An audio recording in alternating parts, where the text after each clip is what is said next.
안녕하세요. 결혼한 지 이제 6년째 된 30대 중반 여자입니다. 아주버님네하고 번번이 차별하는 시댁과 이별한 기념으로 이렇게 글을 씁니다.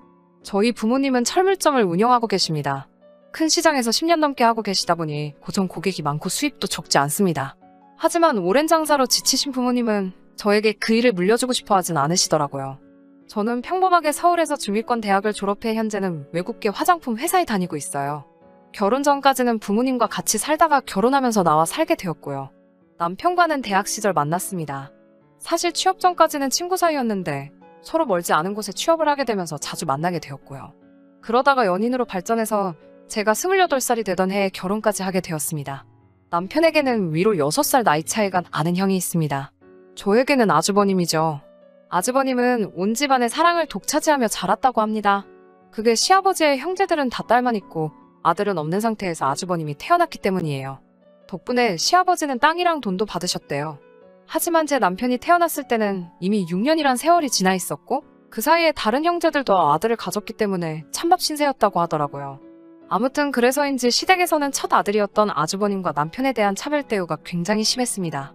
결혼 전에도 남편에게 어느 정도는 들어서 알고 있었지만 결혼을 하고 나니 더 눈에 보이더라고요.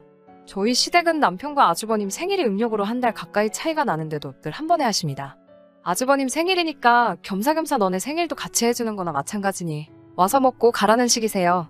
이 외에도 여러 가지 이유로 남편은 집에 정을 못 느끼더라고요. 하다못해 형인 아주버님이라도 나서서 동생인 남편을 감싸주면 좀 나을 텐데 그런 것도 전혀 없으세요. 늘 본인이 먼저고 조금도 양보할 줄을 모르십니다. 또 한 번은 이런 일도 있었어요. 상견례 전에 저희 집에 처음으로 인사를 온 날이었어요. 저희 친정어머니가 남편의 손을 잡고 이름을 부르며 우리 딸을 앞으로 잘 부탁한다며 말을 건넸는데 남편이 울먹이더라고요. 집에서는 이렇게 다정하게 자기 이름을 불러준 적이 없었다면서요. 다들 야라고 하거나 성까지 붙여서 부르기만 했대요. 그런데 이렇게 이름으로 불리니 너무 좋다면서 멋쩍게 눈물을 글썽이며 좋아하더라고요. 그런 남편의 모습에 친정부모님은 많이 마음 아파하셨고요. 아무튼 덕분에 친정부모님은 아들 같은 사위를 얻었다고 너무 좋아하십니다.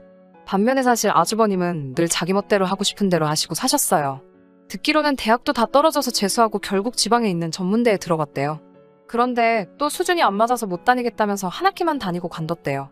그러곤 군대에 갔다 와서는 사업을 한다고 해서 시댁에서 작은 호프집을 차려줬고요. 그런데 결국 1년도 못 가서 말아먹었고 다시 PC방을 한다고 차렸다가 당시 거기서 알바를 하던 형님하고 사고쳐서 결혼했고요. 그 사업도 얼마 가지 못해 말아먹고 이후에는 시아버지까지 같이 대동해서 해물찜 가게를 차리더니 거기서 카운터를 보고 있어요. 시아버님이 물려받은 땅이나 재산을 아주버님이 그런 식으로 탕진하는 데는 오랜 시간이 걸리지 않았다고 합니다. 아무튼 결혼까지의 과정이 순탄하지만은 않았습니다. 다른 많은 부부들이 그렇듯 집을 구하는 과정이 생각보다 어렵더라고요. 결혼할 때 당시 저는 7천만 원을 모았고 남편은 4천만 원이 있었어요. 친정 부모님께서는 힘들게 시작하지 말라고 전세는 해주겠다고 하시더라고요. 그런데 그거 가지고 아주버님네가 난리가 난 거예요. 당시 형님이 임신 7개월 차이었거든요. 곧 애 낳고 해야 되는데 돈은 없고 쓸 곳은 많다고 징징거리던 시기였죠. 당시 아주버님네는 시댁하고 같이 살고 있었어요. 그게 아주버님 본인이 워낙 까먹은 돈이 많다 보니 결국 합가를 하게 된 건데 동생이 처가의 도움으로 아파트 전세를 구하게 생기니까 그걸 받아들이지를 못하더라고요. 형님과 아주버님이 9살 차이라 사실 저보다 나이도 어린데 성질머리가 아주버님하고 똑같아가지고요.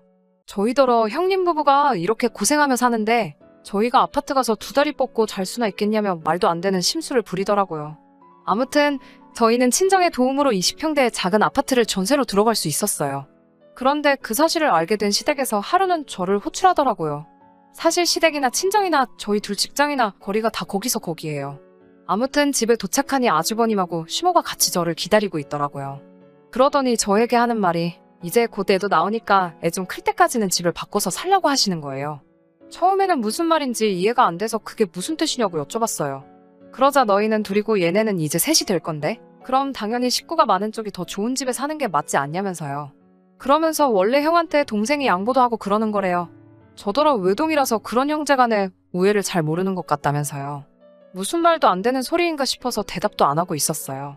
저에게서 그렇게 하겠다는 대답이 없으니 시어머니께서는 너도 이제 우리 집 식구가 되었으니 시집살이 하면서 며느리 된 도리도 배우고 서로 정도 붙여야지 않겠냐면서 그러는 동안만 아주버님네와 집을 바꿔서 사는 게 어떻겠냐고 저에게 물어보더라고요. 친정에서 저 편하게 살라고 해주시는 거니까 그렇게는 안 되겠다고 단칼에 거절을 했어요.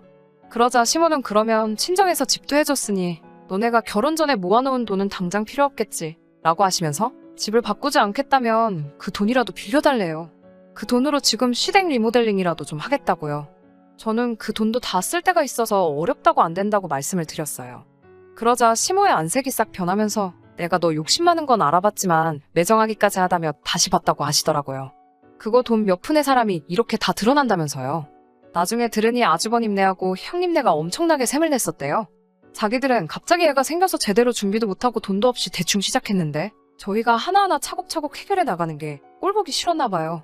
아무튼 친정 덕분에 저희는 비록 전세지만 리모델링도 하고 가전이랑 가구도 어느 정도 그럴듯하게 구색은 맞춰서 시작할 수 있었어요. 그리고 벌써 이렇게 세월이 지났네요. 돌이켜보면 다 적을 순 없지만 이런저런 마음고생이 많았습니다.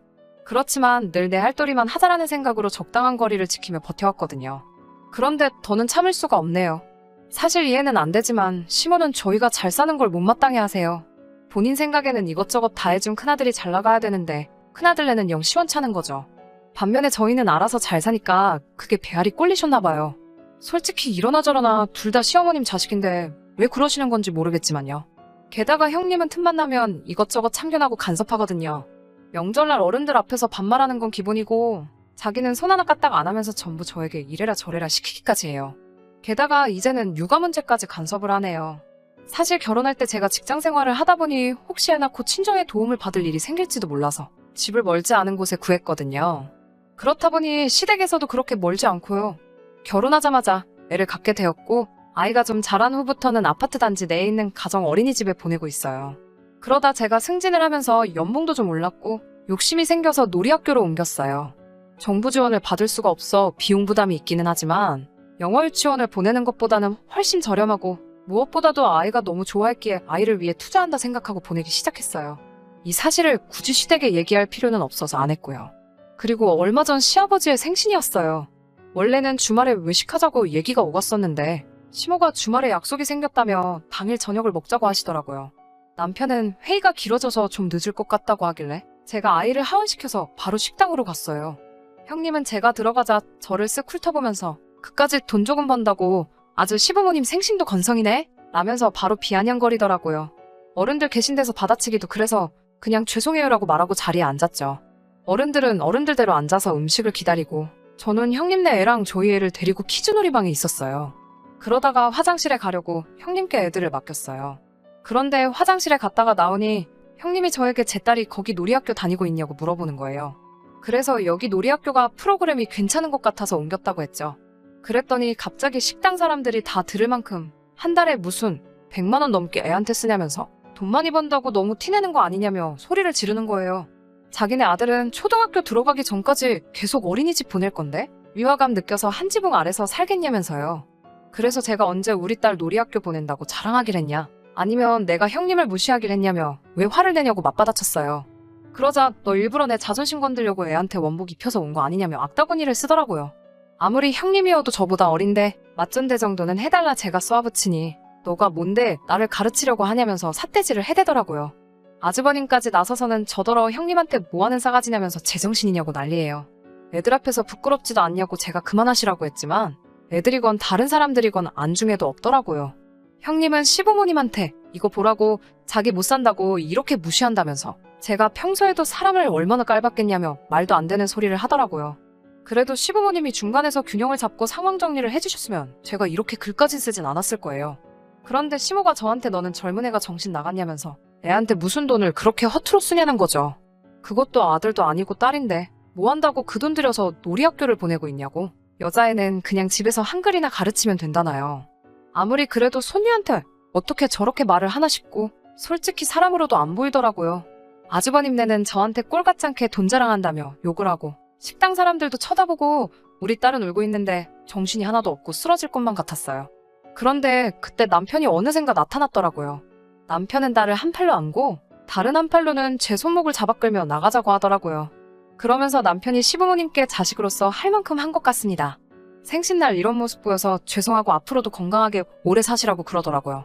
저도 그 자리에 더 있을 수가 없어서 남편에게 이끌려 나왔네요. 그리고는 그 월말부터 남편이 시키는 대로 시댁에 드리던 생활비를 끊었습니다. 원래는 남편도 저도 연봉 협상이 잘 돼서 더 올려서 보내드리려고 했는데 아예 끊어버렸어요. 그렇게 2달을 안 보내니까 시모가 연락을 해왔습니다. 밥은 잘 먹고 지내냐면서 저희 남편 전화번호가 바뀌었냐고 물어보시더라고요. 저는 몰랐는데 남편이 시댁에서 오는 연락을 다 차단하고 있었나 봐요. 저는 그대로니까 다시 해보시라고 했고요. 그날 저녁 남편에게 그래도 자식된 도리는 해야 하지 않겠냐고 하니까 남편은 자기는 지금 이 가정에 충실하고 싶다고 하더라고요. 이 가정에서 행복을 되찾고 싶다면서요. 그리고 며칠 뒤에는 시댁 어른 중 한 분인 고모님한테 전화가 왔어요. 고모님은 남편이 얼마나 차별당하며 컸는지 직접 눈으로 보신 분 중 한 분이세요. 그러다 보니 저희 입장을 이해해 주시더라고요. 그러면서 말씀하시길 시아버님과 아주버님이 같이 하고 있는 가게는 지금 팔리지가 않아서 울며 겨자 먹기로 하고 있는 중이래요. 거기에 아주버님이 시아버님 모르게 매상을 빼돌리면서 장부를 조작하는 바람에 적자도 엄청나고요. 그런데도 첫째가 그렇게 좋은지 계속 데리고 살고 있다고 합니다. 비록 제가 직접 어떤 복수를 한 건 아니지만 그 이야기를 들으니 좀 불쌍한 동시에 고소하기도 하더라고요. 그래도 시부모님이야 사랑하는 큰아들과 큰며느리가 있으니 행복하시겠죠. 저도 더 이상 스트레스 안 받고 남편이랑 둘이 오손도손 살 거예요. 아들의 첫째만 우선시하는 시댁과 계속 인연을 갖고 살아봐야 천덕꾸러기가 되어버린 우리 딸아이 한테도 좋을 게 한 개도 없다는 생각이 들어요. 이제라도 남편과 우리 가정에 충실하게 살아보려고 합니다. 끝까지 들어주셔서 감사합니다. 오늘의 사연은 여기까지입니다. 구독과 좋아요, 알람 설정 부탁드리고 더 좋은 사연으로 다시 찾아뵙겠습니다. 감사합니다.